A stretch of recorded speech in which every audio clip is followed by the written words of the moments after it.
Welcome to the Spiritual Artist Podcast. This is Chris Miller. I invite you to join me as I interview artists from a variety of disciplines. We'll share powerful stories and lessons learned while making their art.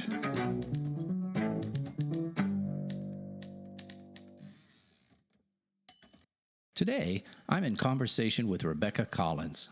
I first met Rebecca when she applied for my show, The Urban Artist Market, in Dallas, Texas. She's become a good friend of mine, and I think she is the perfect candidate for the first episode of the Spiritual Artist Podcast. As we enter into this new world where a pandemic is shutting down our resources and making us be socially distant, I realized that Rebecca, who has dealt with stage 4 cancer and continues to do so, has an incredible insights for us as artists. She has managed to work within fear and through fear while producing her wonderful work.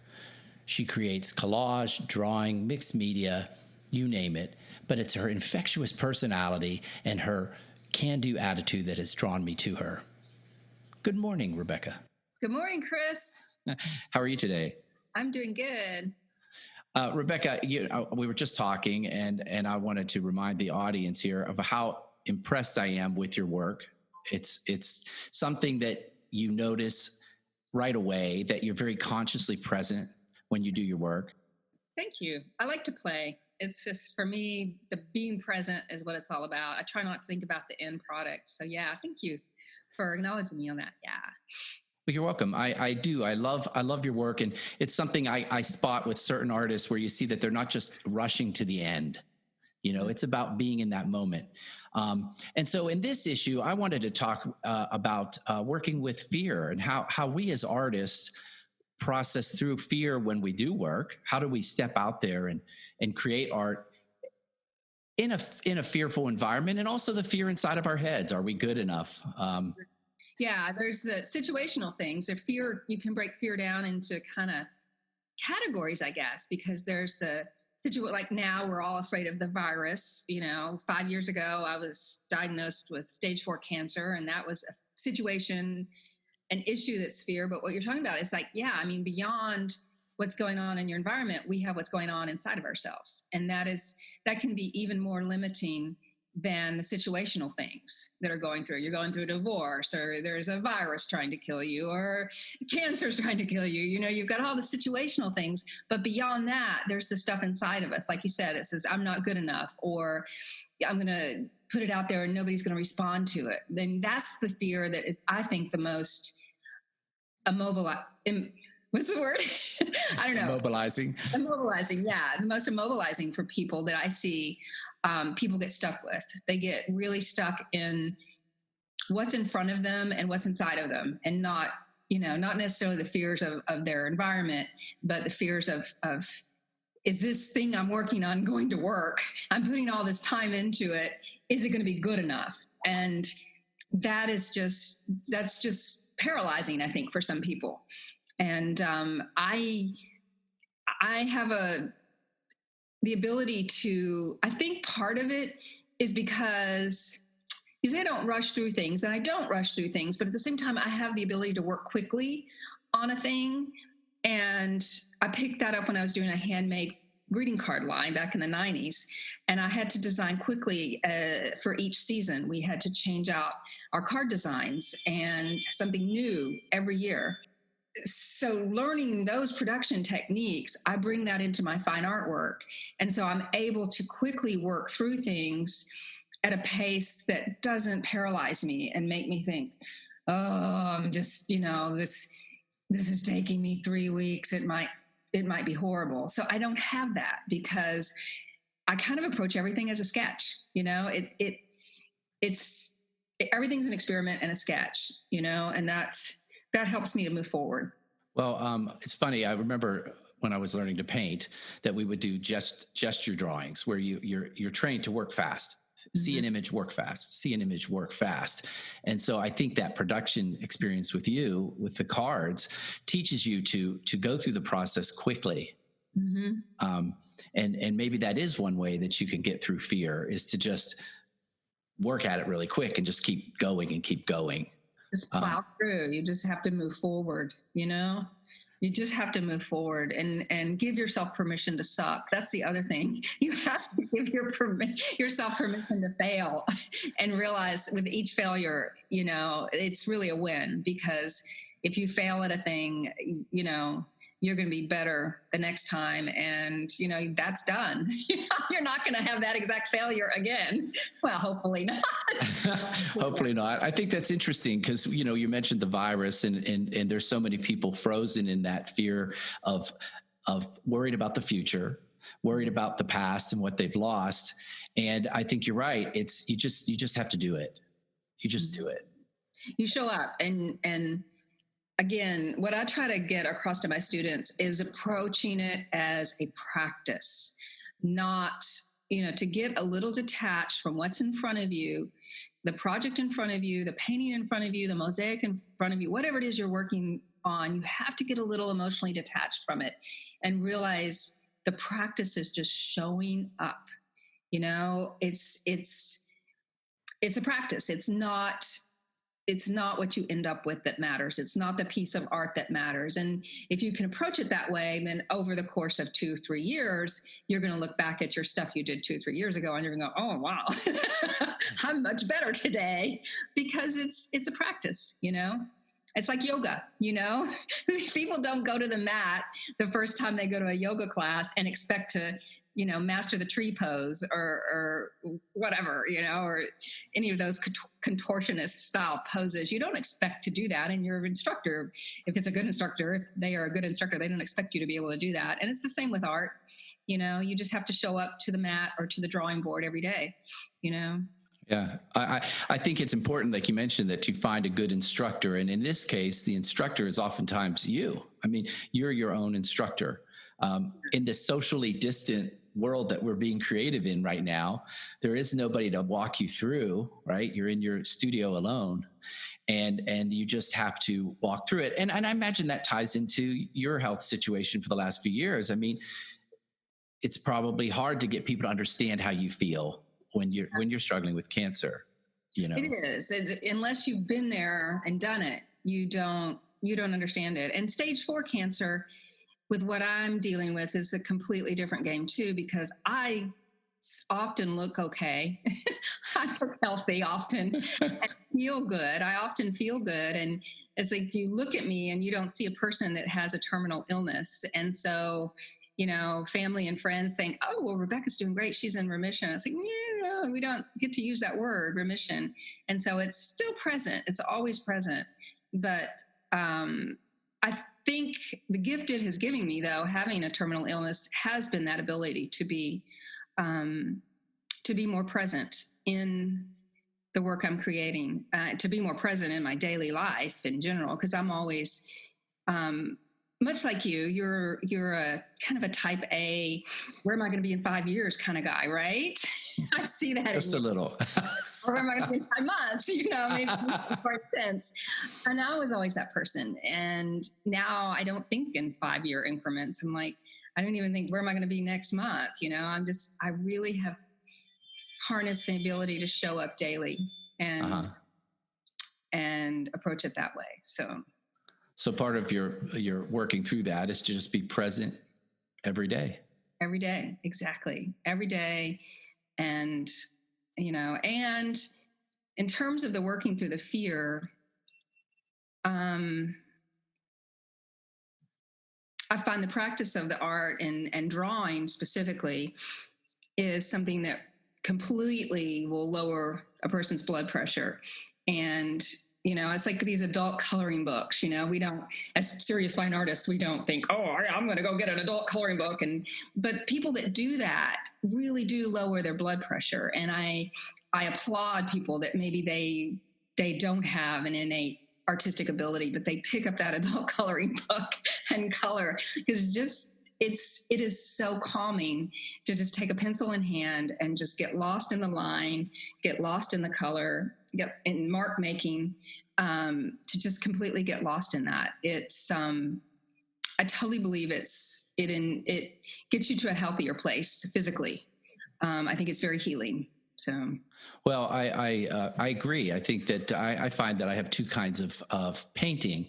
Some of it is what I call flow, where it goes through you, and other it's very meditative. Mm-hmm. And I especially wanted to talk about your mosaic work because of how you've incorporated your cancer situation. And so to describe that a little bit, these mosaics, they're so beautiful that you've been working on. So back in 2015, I had the cancer diagnosis and I didn't feel like making serious art. And I was always at the hospital. Is always a doctor's appointment, always an infusion, always something going on at Baylor where I get my treatments. And I just decided what I can do is take my sketchbook. So I would take my sketchbook to my appointments because you're always waiting.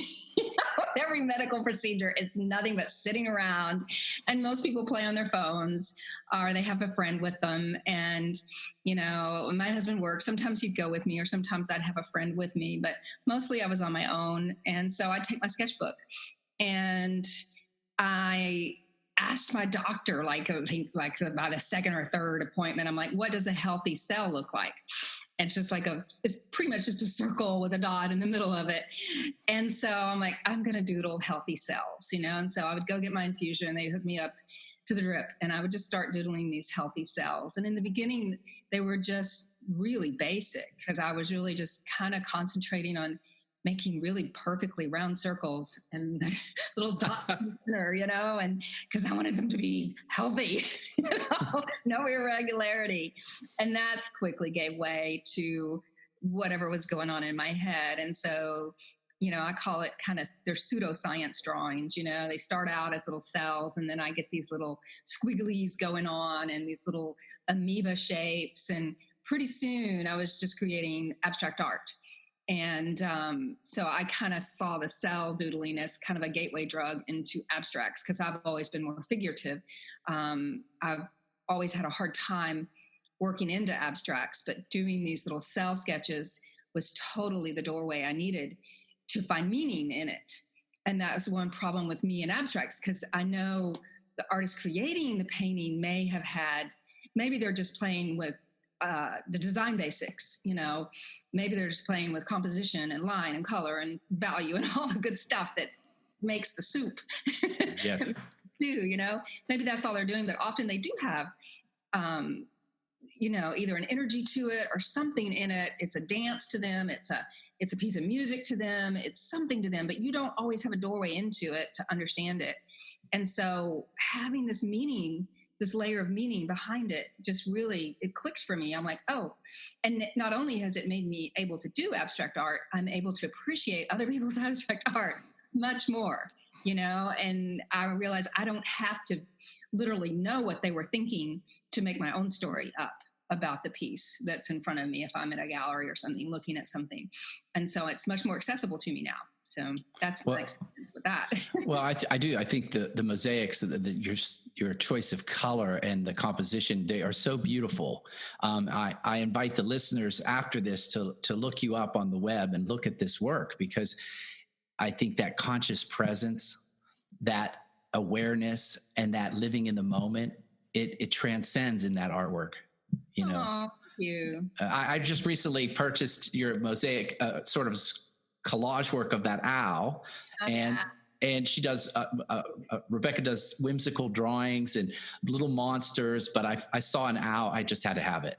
And there's something about the eyes and the feeling in it and the presence, and it's every bit the most beautiful thing I have in my room. So yeah, and so I think that's amazing. So yeah, and the cell stuff, it was so exciting to me, like year 2 when I started feeling better, to where these sketches, they did make their way into glass. That was exciting when I got back to mosaic work and cutting glass and layering it to actually have the abstract cellular stuff underneath the glass showing up in more labor-intensive works other than just in the collage. And I've got a lot of cellular collages, and my husband came up with the phrase cellular mythology. And I really like that because we are making our own mythology as we create these bodies of works. So. Oh, that's a wonderful way of putting it. Yeah. Yeah. So what about these little monsters and the whimsical characters you do? Is that just does that come out of the cellular work, or is it just a totally different? Completely different. It's what I do when I need to cleanse my palate.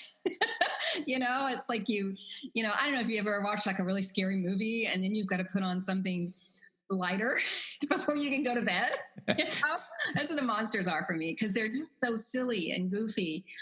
They're monsters, yeah, but and I did robots for a while. I've done a lot of robots, and the robots have kind of been put on the back burner to do these little kind of hairy monsters, and I'm creating those in mosaic. And monsters right now it is such a palate cleanser from what's going on with my more serious work and just what's going on in the world, because there's such scary stuff. The virus itself is a monster that is killing people. And so I don't know, I just making these more childlike, naive, innocent kind of monsters makes me, I don't know, it tickles me. It's just my way of kind of keeping myself laughing. And they do. They're great. So based on what you say, and I know that you also teach a lot of these skills and classes for people. What would you tell someone that's in their house right now? Maybe they're socially distant and they have artistic drive. How would you tell them to walk through this or use this? I would say, again, it's just back to the practice. And it depends on what level of discipline they have, and in terms of not discipline, but, ability, I guess. Are they crafters, which is fine. Maybe you want to make something for the garden or something, but for people who are just more on the crafty level, I'd say go for it. Just come up with something, to put out in the garden, if it's like a mosaic or something, or if you're doing stuff for the house, just play, and if you have children at home, play with them, get whatever, use their art supplies, because they've got them. Sit down at the coloring table with your kids and you play and you get it going. And also, if you're really stuck, look online for people who offer up prompts. There are a lot of artists and blogs out there of people who do daily prompts and that sort of thing. And you can follow people that do that sort of thing. You can find them on YouTube. You can find them on Instagram. Just look for daily art prompt and you'll get ideas of what to do. Sometimes I'll do, I'll focus on color and I'll just tackle a color a week and go, okay, I'm just going to make everything pink this week, or I'm going to make everything blue. I'm just going to explore one color this week. But yeah, just figure something out, regardless of your ability, or, just set it up and take over not everybody has a fancy studio. Take over the dining room table. Just take over the house and make stuff, So just go and just walk through it and just do it. Just do it. Right? Yeah. I mean, you can totally find online videos that will walk you through classes right now. And there's more and more educational content being created. And I'm creating some too online for people. And so you can find stuff online to get you going, or just, like I say, if you've got art supplies sitting around that you haven't played with in years, or, steal your kids' art supplies, just play, just do it, just set up and just have fun, and don't put the pressure on yourself that it has to go in the fridge. You don't have to make something worthy of the refrigerator. It's okay. Just play, Well, I appreciate this insight. We could talk and talk, probably have to have you back, because I just love talking to you. I love your energy, and I love how you've brought a way of being to your art. And I wanted you to know, I do see it. And I think people see that. So thank you. You made my day.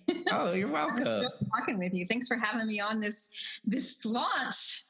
It was wonderful having you on my very first podcast. You definitely meant to be there. You're meant to be there. I look forward to hearing more about you and seeing your work around the city and online.